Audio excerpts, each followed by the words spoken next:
Jujur aja, saya tuh bingung ya sama HP ini ya. Harganya 6,5 juta.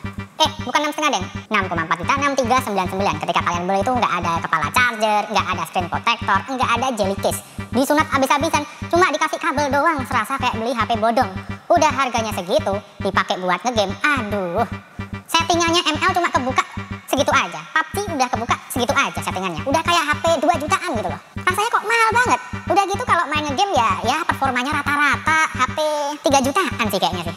Ini di merek lain ya, di harga 6 jutaan ini bisa dijual habis-habisan dari performa gitu loh. Aduh, performanya parah. Settingan gamenya parah. Udah gitu ngecharge ya, aduh lama banget bro. Kan udah zamannya fast charging ya, 120 watt, 200 watt, 67 watt. Ini masih 25 watt. Saya nggak ngerti deh, ini bagusnya di mana sih HP ini? Nggak boleh hukumnya kalau kamu mendang-mendingin mikirin A54. Pasti nggak akan ada hal yang baik yang bisa dilihat dari Samsung A54. Ya minimal kalian harus kayak pengguna iPhone yang udah biasa kehilangan kepala charger, nggak dapet aksesoris, pokoknya minim banget. Soalnya ya harga 6,4 Samsung A54 ini tuh hampir kayak HP batangan, cuma dapat kabel charger doang, nggak ada jelly case, nggak ada screen protector.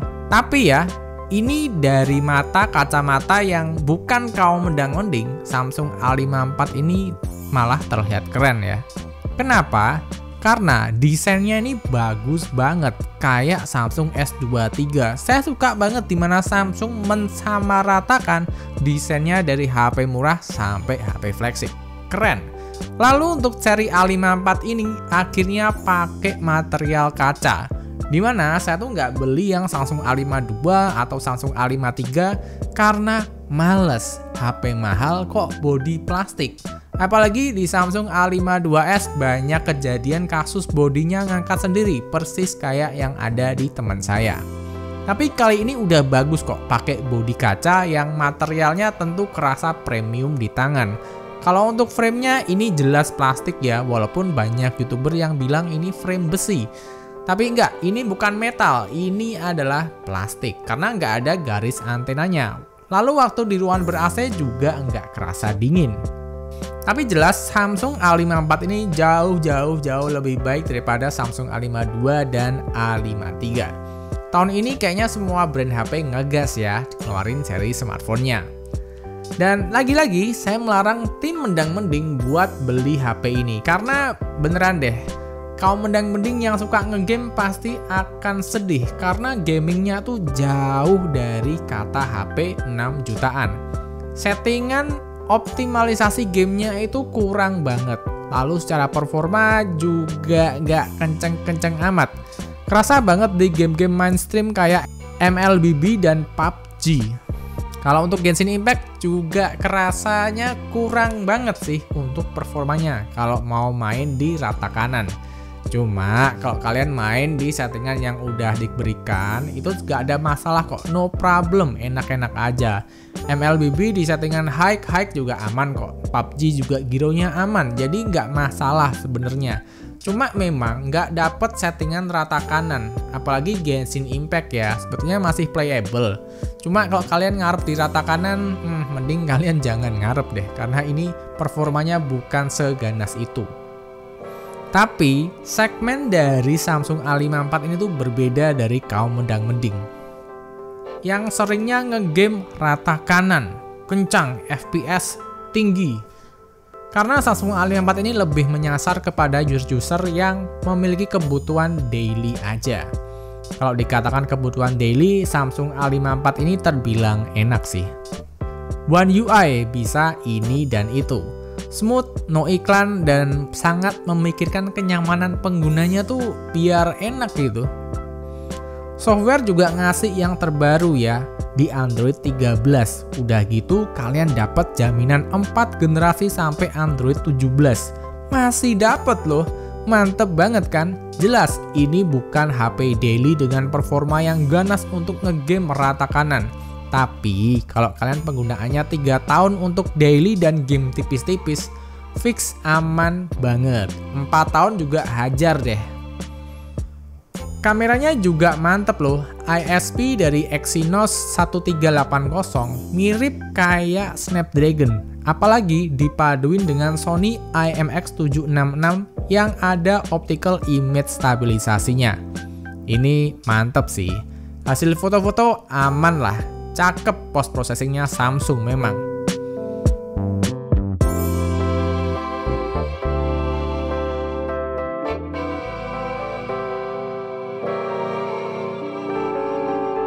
Perekaman juga bisa 4K 30 fps di kamera depan, kamera utama, dan kamera ultrawide. Dan ada keterbatasannya juga kok, biar nggak ngebegal seri flagship kayak S23. Di Samsung A54, perekaman 1080 60 fps dan 4K 30 fps masih gempa tanpa electronic image stabilisasi. Ganti kamera juga bisa, tapi hanya di resolusi 30 fps. Waktu ganti kamera juga ada bagian yang kepotong sepersekian detik. Jadi saran saya waktu ganti kamera dijeda dulu ngomongnya. Samsung ya, mantap kalau hasil kamera, videonya juga.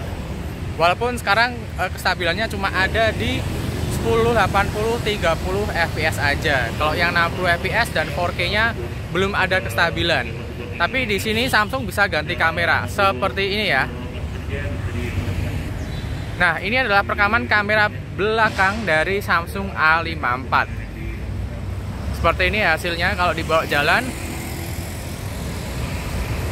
Dan kalau kita ganti kamera ultrawide juga bisa seperti ini. Nah, cuma kalau di kamera ultrawide ya, waktu ganti kamera itu ada jeda, jadi akan ada bagian yang terpotong. Jadi saran saya waktu kalian ganti kamera, ngomongnya di stop bentar aja, sedetik aja udah cukup sih. Karena kalau nggak berhenti ngomongnya, dia bakal kepotong. Jadi omongan kalian bakal ada hilang sepersekian detik. Dan kalau mau dibalikin ke kamera utama juga bisa loh. Nah, ini nih asiknya dari kamera Samsung A54 untuk perekaman video. Untuk nge-vlog sih udah lebih dari cukup sih kalau saya bilang sih. Cuma ya tinggal 4K-nya aja dan 60 fps-nya yang masih nggak ada electronic image stabilisasi. Untuk layar, ini agak tricky ya. Settingan Vivid-nya tuh memang selalu auto on setiap kalian beli HP Samsung yang baru. Kalau saran saya sih, mending dibikin alami aja. Vivid-nya dimatiin aja, biar warnanya tuh nggak terlalu gonjreng dan keakuratan foto dan video tuh terjaga.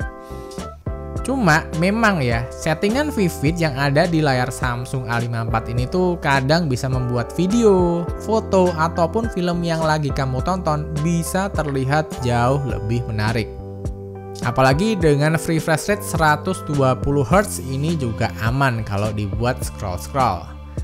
Bezelnya dibilang nggak tipis ya, di bagian kanan, kiri, dan atas. Apalagi bagian bawahnya yang kayak agak tebel dikit. Dan kalau pegang beratnya juga, ini bikin saya inget sama iPhone XR. Urusan speaker apalagi ya, double stereo speakernya Samsung tuh mantap banget. Nggak ada embel-embel Harman Kardon, tapi suaranya kenceng dan kerasa ngebass. Pokoknya enak kalau diajak buat nonton multimedia, keren. Getaran di HP waktu ngetik-ketik juga kerasa lumayan nyaman sih, sesuai dengan kelas harganya, mantap.